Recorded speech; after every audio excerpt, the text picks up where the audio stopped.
jam. Come on, let's jam. Welcome to the jam. I had to start off. I just cracked my neck, and it was a loud one, so I'm just like, yeah, let's go play some basketball, Bernie. Let me just get my b-ball shorts, my little headband, and my goggles, my glasses slash sports goggles. And I would rock some Oakleys playing basketball like some of the greatest, a.k.a. Michael Jordan did. But anyways, let's continue on. Ladies and gentlemen, this is Bodacious Rant with Bern and Rye. And today we're just going to do a quick review on Space Jam: A New Legacy, which premiered in theaters last week on July... What was the date last week? I'm sorry? July... Oh my god, I'm all over the place. Friday of last week. Okay, yeah. It came out July 16th in theaters and on HBO Max. And I just watched it at home just because I'm like, you know what? Let me see if this is actually worth watching before going to the theaters. And True. Needless to say, I'm fine watching it at home. That's all I'm going to say for that one. If you have it, you have HBO Max, then I'd watch it there for sure. Yeah, okay, let's really break it down. Let's be honest with ourselves. Space Jam is a ludicrous idea. I mean, one of the greatest basketball players of all time playing with cartoons and... like the first one, Michael Jordan is recruited by Bugs Bunny and the Looney Tunes trying to fight the Monstars from Moron Mountain with Danny DeVito as the main villain. And yeah, it's enjoyable. A lot of nostalgia. I know a lot of people are like, it was the greatest movie ever made. I'm like, no, it's not. No. Let's not kid ourselves. It's a cartoon, okay? Let's just calm down. It's a kids movie, and that's about it. It's not a good movie. But I will say this: I still love it. It's always gonna be a personal favorite. It's a guilty pleasure for sure. I mean, I'm not guilty though. It came out at the right time, it came out when we were young little kids, and it did exactly what it needed to do for the children of the 90s. I'm not guilty for it. I still say it's a good movie, but critically speaking, it's not a good movie. But it's come on, it's enjoyable. Bern, don't give me that bullshit. Oh yeah, it's enjoyable as like a fever dream, like driven by cocaine and just all the drugs that in the 90s. They used up all the cocaine of the 80s and the 90s for this movie. I'm not gonna go that harshly with it. I mean. Who Framed Roger Rabbit? One of the best films of all time. That's an actual good movie. In it. But so is Space Jam. It's Michael Jordan playing with Looney Tunes. Again, the idea is dumb, but I still love it.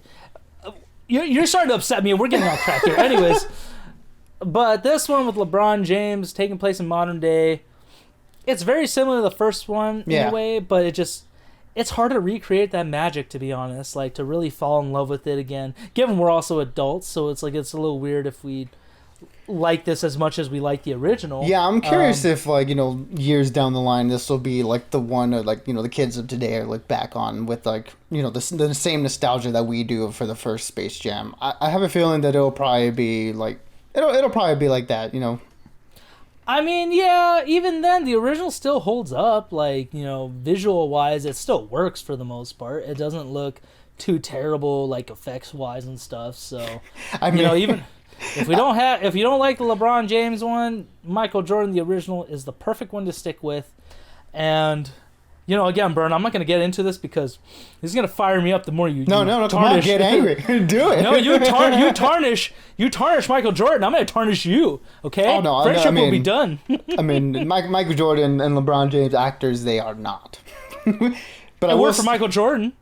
He was a great actor. I think he should have won the Academy Award. You're talking out of your ass.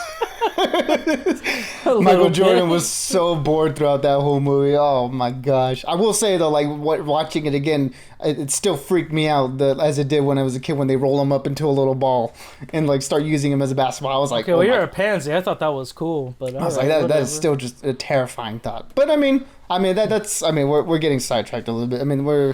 You're firing me up, and I don't like it. You need to peel back on that. But keep going, Bird. Yeah, but the new one is, they're interchangeable. I think. With this one, LeBron James and his storyline, I feel like it's a little bit more. The A plot and the B plot all serve the central theme of the movie, which I would say that if you're comparing the two, which I guess there really is no way to not compare the two. this one does work a little bit more as a movie in terms of just there's an A plot, there's a B plot. They both work towards the same thematic end goal, and it wraps itself up by the end where characters go through their progressions and all that. Like we were saying in the beginning, are you going to enjoy it more than the first one? Your mileage may vary. I think this one.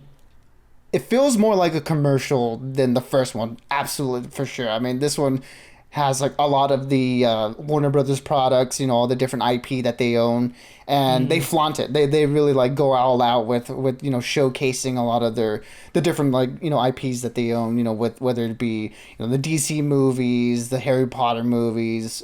And all the cartoons, Looney Tunes, Hanna-Barbera, just everything. They throw everything in the kitchen sink at this movie. Anything Warner Brothers owns or has owned, it's all in here. It's basically Looney Tunes meets Ready Player One. Yeah, that is the best way to describe it. And I'm sorry, Brad, I don't mean to interrupt, but no, go for it. Basically, like, I think that's what worked for me the most. And I do agree with you. It does have more of a plot than the original one, where the other one was just pretty straightforward. So is this in a way, but it definitely has. It tries to be more. It tries to have more character depth to it, which isn't a bad thing. I just think it didn't do well with LeBron that much. Like, I felt like they played with LeBron not in the best way to make me want to like him in it. I kind of majority of the movie I didn't really care. I was like, damn, LeBron, you suck. And I just felt like that wasn't the best way to do it. But I don't know. It's Space Jam. It's not supposed to be perfect, but but yeah, like to your point, they frame him as a character who's like really unlikable. In the beginning, and that's not like to say that he's unlikable as a person. That's just saying that the character, this fictionalized version of himself is just like it's like not a really good a good dad. But he does go through his character changes by the end, which it's like, okay, it has to start at one point and end at one point. But like I felt like the beginning of the movie, I think, and we're gonna like spoil it just a little bit. I mean, it's out. It's like you already know what you're getting into. There's a basketball game, they play it, and then the movie's over. But I felt like they should have framed it better from the beginning, where I think having LeBron James as a kid, I feel like that would have worked as a better movie, having LeBron James as a kid going through this whole like journey and stuff. I felt like it would have lent itself more to being a kid's movie, and I felt it would have differentiated itself from the first one a little bit more if it went in this like fictional biographical route where it's LeBron James as a kid interacting with Looney Tunes and stuff. I feel like maybe that framing device would have been a little bit more better, but I mean, we got the movie that we got, and I think it is what it is. It's basically just an updated version of the movie, a more modernized version, just to keep up with the times.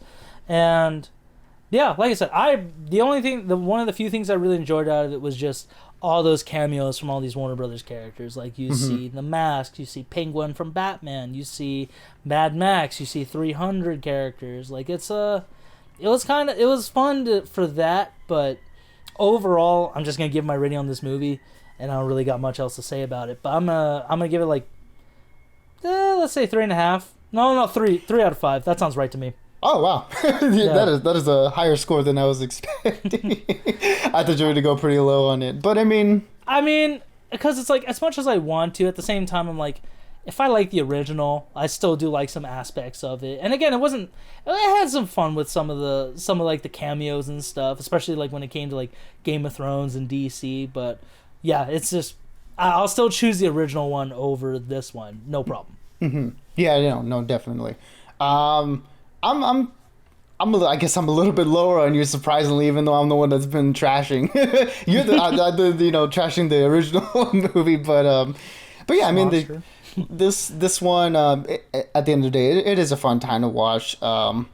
If you think about it too much, like you do, if it's just like it just you're making it worse on yourself. Just don't think about it. Absolutely, you're gonna go into this one with the same expectations that you have of the first one. But I did like you said, I did like the use of the properties. I thought the basketball game itself was very entertaining when it like actually started to get going. But I think that this movie is a little bit too long in the tooth. Or they are trying to like actually have a plot and stuff, but it just feels like it kind of drags his feet on that aspect. I'm gonna give it like a 2 out of 5. Like it's Totally fair. It's a below average movie, but the first one was also. So it's like, if you like the first one, you're probably gonna like this one, and if you don't like this one, well, there's always the first one to go back to. It's a win-win situation. You have the original. This one doesn't undo the original, thankfully, and I think that they did a good job of not trying to be too much like the original in terms of just like the way that it goes. Yeah, there's enough to make it different, but overall, it's basically, like I said, it's a modernized version of it. So totally your choice. I would say it's still worth the watch. If you're gonna pay for a movie ticket, I would not on this one. Yeah, no, I would say the movie ticket and watch it on HBO Max. It's a streaming recommendation for sure, and the movie theater recommendation, not so much. But until next time, my burn. Like I said, everybody, if you've seen it, let us know if you liked it in the comments. Maybe if you didn't, just let us know. And next time I'll talk to you later, my brother. All right, man. I'll see you on the Space Jam 3. Eventually. Oh God, no. When it's Lonzo Ball, and he's the one. No, do not joke like that. And LeVar Balls, is like he's the one that's like, we gotta get the Looney Tunes. So it's like, oh my gosh. No, I'm sorry if LeVar is around to that. Nuh-uh. I'm not gonna want to talk about it anymore. I'll talk to you later, dude. All right, man. I'll see you.